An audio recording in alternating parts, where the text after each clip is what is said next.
Harry Potter and the Deathly Hallows Part 1 was released in 2010 and was directed by David Yates and stars Daniel Radcliffe, Emma Watson, and Rupert Grint as always. It's based on the novel of the same name by J.K. Rowling, and this time follows Harry, Ron, and Hermione in a race against time to destroy the Horcruxes as they uncover the existence of the three most powerful objects in the wizarding world, the Deathly Hallows. Here we are, the beginning of the end of the Harry Potter franchise, and my last revisit before we tackle Deathly Hallows Part 2. This has been such a fun journey for the first half of this year, watching through all these movies once again and talking about them here, because this is a franchise that's near and dear to my heart. Deathly Hallows Part 1 has never been one of my favorite Harry Potter films. I always found the middle portion of the movie pretty uneventful, and I think at that point I just didn't feel any of the magic I felt in earlier Potter films. So I always looked at this film as one I really enjoyed, but a disappointment. But after revisiting it this time, this is by far the most enjoyment I have ever gotten out of this film. And while it still has the problems I've always had with it, I think this is a great film that balances its darker story far more than the previous film did and rights many of the wrongs I had with Half-Blood Prince. Before we get started though, I do briefly want to mention the hype I had for this movie. I remember to this day where I was when I watched the first trailer for Deathly Hallows, when it was announced in the trailer that the film would be presented in two parts. I still remember having mixed feelings about it at the time. On the one hand, it felt strange to split it into two parts, but then at the same time, it was turning this huge saga into a two-part finale, giving us more time with the characters we had come to love. I remember going to the theater and seeing those epic moments from the book brought vividly to life, and the cliffhanger ending that had me hooked until the final film released a year later. It truly was, for me at least, the beginning of the end of my childhood. And because of that, no matter what I think of this film or any of the films, they are always going to hold sentimental value to me. But enough of that. Let's do what we always do here and go behind the scenes to see just how this film was made. Deathly Hallows Part 1 was shot back-to-back with Deathly Hallows Part 2 from February 19th, 2009 to June 12th, 2010. The film was originally set for a single theatrical release, but the idea of splitting the book into two parts was suggested by executive producer Lionel Wigton. Producer David Heyman initially responded negatively to the idea, but was swayed after rereading the book and discussing it with screenwriter Steve Kloves, who had initially written a 500-plus page script. Because of this division, Part 1 got to become a different kind of movie, with David Yates describing it as a road movie. Stuart Craig, the designer on all the previous films, returned for the final two parts, and for this film there were other challenges for him, as much of the film had a great deal of real locations, and a majority of film would take place in the forest. As such, they built forest sets and integrated them with the real forest. He also created locations such as the wedding tent for Bill and Fleur's wedding, as well as expanding the underground world of the Ministry of Magic, using other real ministries as examples of how to design it. Malfoy Manor needed to have a very strong architecture and based it on an Elizabethan house called Hardwick Hall with massive windows and drawn shutters. It was meant to be threatening and mysterious at the same time. Janie Timmy returned to design the costumes, once again designing several new pieces, in particular Fleur's dress at the wedding. Cinematography this time around was done by Eduardo Serra, whose work mainly includes many French films, with his most recognizable work before Deathly Hallows being Girl with a Pearl Earring. Visual effects were handled by Double Negative, who worked on every film since Prisoner of Azkaban, and they worked closely with VFX supervisor Tim Burke. Double Negative's work would include the corroding Warner Brothers logo and extensions to the borough and its surroundings. Additional work was done on Xenophilius Lovegood's home.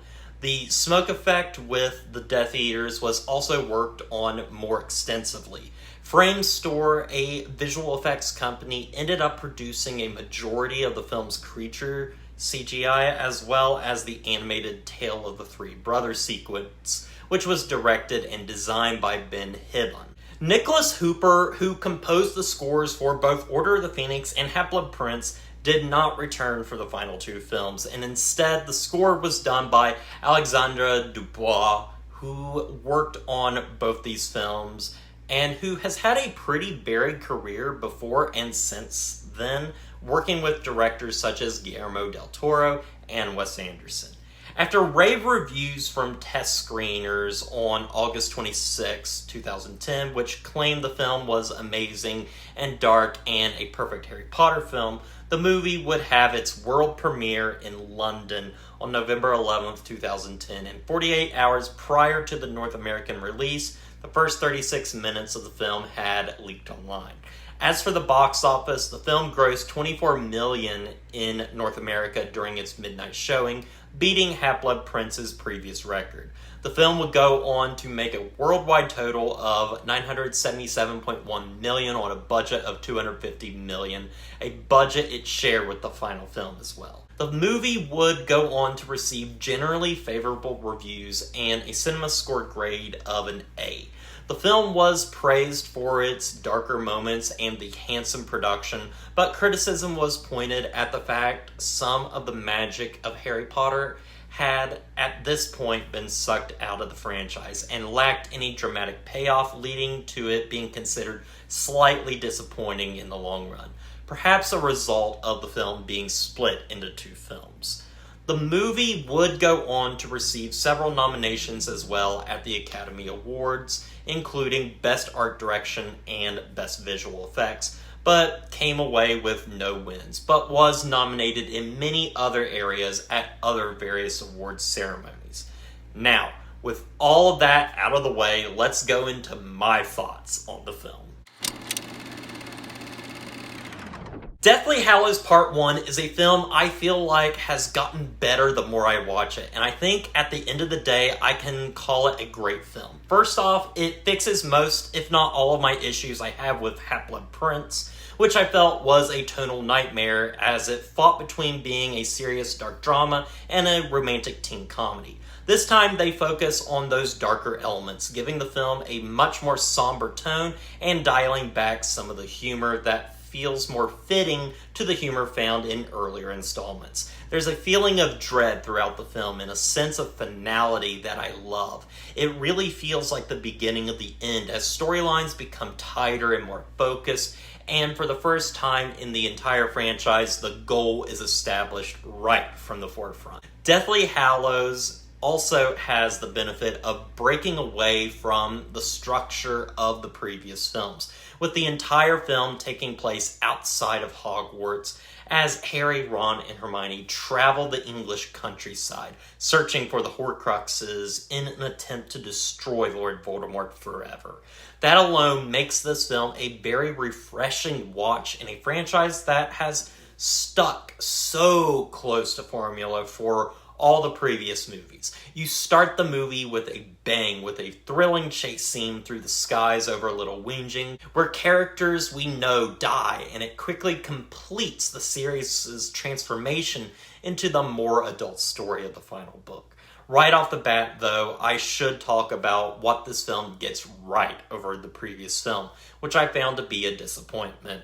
The tone is set from the beginning and darker, and it keeps that tone throughout the entire runtime, with hints of comedy sprinkled throughout that don't feel out of place like with Half-Blood Prince. I think that's what you need with a film like this. You don't want to compromise the film's tone, but you want to have your lighter moments throughout so it isn't always doom and gloom. I think Deathly Hallows Part 1 pulls this off so well with witty remarks from Ron or situational comedy in the fun ministry segment or scenes involving Dobby the house elf. This movie also fixes another problem I had with Half-Blood Prince, that being the ugly brown cinematography. This time the film feels like a nice balance between Order of the Phoenix and Goblet of Fire, with a lot more color brought into the movie, and there's stuff in the production design and the way the camera moves that makes this film really the best looking of the David Yates films. I also think Yates uses shaky cam to great effect several times in the movie, similar to how well it was utilized in Order of the Phoenix, like when Harry chases Bellatrix through the Ministry. Before we go into some of my favorite moments in the film, though, I do want to discuss the performances as we usually do.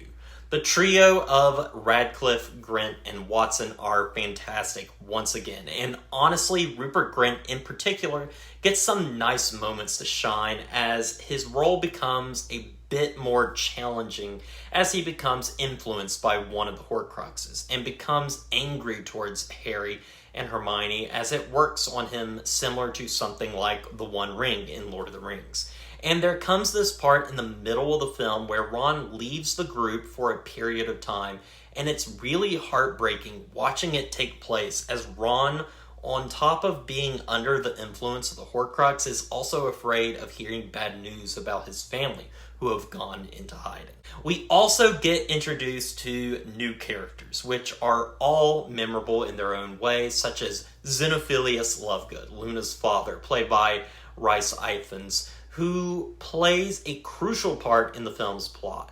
Then we get the Death Eater Yaxley, played by Peter Mullen, who is just fun to watch, despite not doing too much. Then we have the gang of Snatchers, who are tasked to roam the countryside looking for Muggleborns, with the main one just being a really fun performance. Now, there's a ton of moments littered throughout the film that are just great to watch. The opening scene of seeing Hermione obliviating the memories of her parents as she disappears from family photographs with her parents is absolutely heartbreaking to watch. The chase scene through the skies and streets of Little Whinging is also really thrilling and filled with tension and loss as we witness the death of Harry's owl Hedwig and hear of Mad-Eye Moody's death. Nothing will top for me, at least the tension that's created during the wedding scene. The most lighthearted moment of the film, which is then interrupted by Kingsley Shacklebolt's message that the Ministry has fallen and the Death Eaters are coming. Something about this scene gives me chills and is the inciting incident that gets the film rolling as Harry, Ron, and Hermione set out on their journey. Those first few moments are also great as they walk around the Muggle world and have an encounter with Death Eaters in a small cafe where Ron even debates on killing one of them. Just another example of how they challenge Ron in this film. The biggest set piece of the movie has to be the Ministry of Magic sequence, which is just a really fun time that mixes comedy, action, and tension all in one as Harry and the gang infiltrate the Ministry to find a Horcrux held by Dolores Umbridge. They have to disguise themselves as members of the Ministry to get in, and there's this great moment where they have to enter the Ministry through the public restrooms. Then follow that up with a great scene of Harry finding a list of Order members that have been executed. I also have to admit how good the acting is from the actor playing Harry in this moment. Then we follow that up with Harry attacking Umbridge, which is a satisfying moment in of itself, and the final escape from the Ministry as well. The movie is not without moments of humanity and pure human emotion. There's something beautifully poetic about Harry visiting his old home in Godric's Hollow, finding his parents' grave and his home, which is still in disrepair. Moments like these are great and so rewarding with all the years of build-up from all these films. The emotional payoff is well worth it. The last act of the film is also incredibly thrilling, with a great chase scene through the woods where we're witness to a lot of shaky cam used to perfection. This chase scene is just so well done as Harry, Ron, and Hermione are chased by Snatchers. There's no music, only the sounds of spells exploding and the crunching of leaves and branches. leading to a climax at Malfoy Manor and Dobby the House Elf's rescue and tragic death.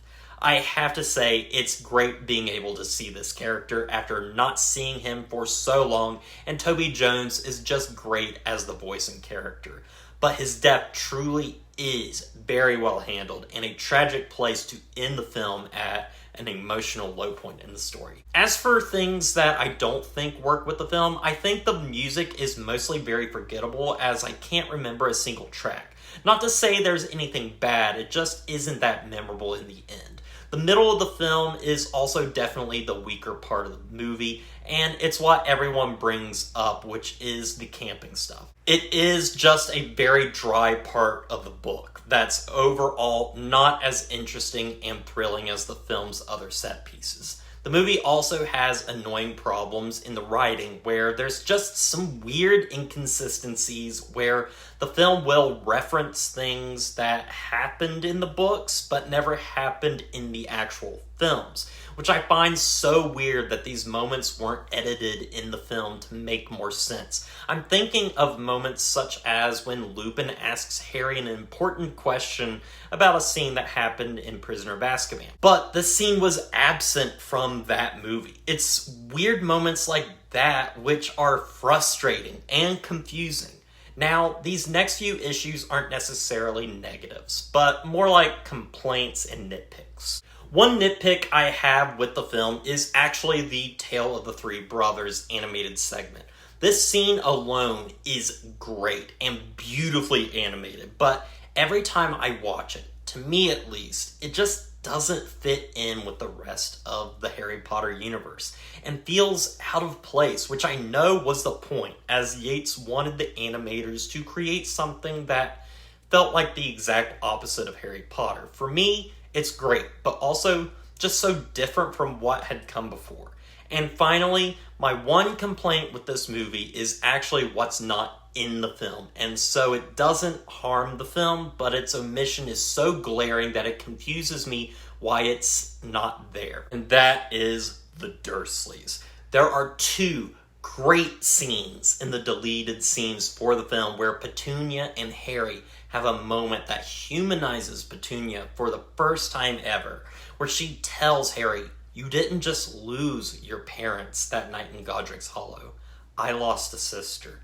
Then we follow that up with an awkward and sweet scene between Harry and Dudley as they part ways and shake hands, and he tells Harry he's not a waste of space. It's just two great moments that would have been great to have in this film. Deathly Hallows Part 1 is a great film overall. It fixes past mistakes in the previous film, but has some of its own share of problems as well. But I still think this is a great first half to a grand finale that matches the tone of the story and has plenty of standout action scenes. I wasn't expecting to say I love this film, but this last rewatch was eye-opening to me. Is it one of the best Harry Potter films? No. But it is one I really enjoy watching, and I can't wait to complete this journey with the second part. So, with all that said, I'm going to give Harry Potter and the Deathly Hallows Part 1 an 8 out of 10. The rewatch really surprised me, and I'm excited to finally move on to the last film. But what do you think of Deathly Hallows Part 1? Let me know, and as always, don't forget to like, comment, and subscribe to the channel, and stay positive.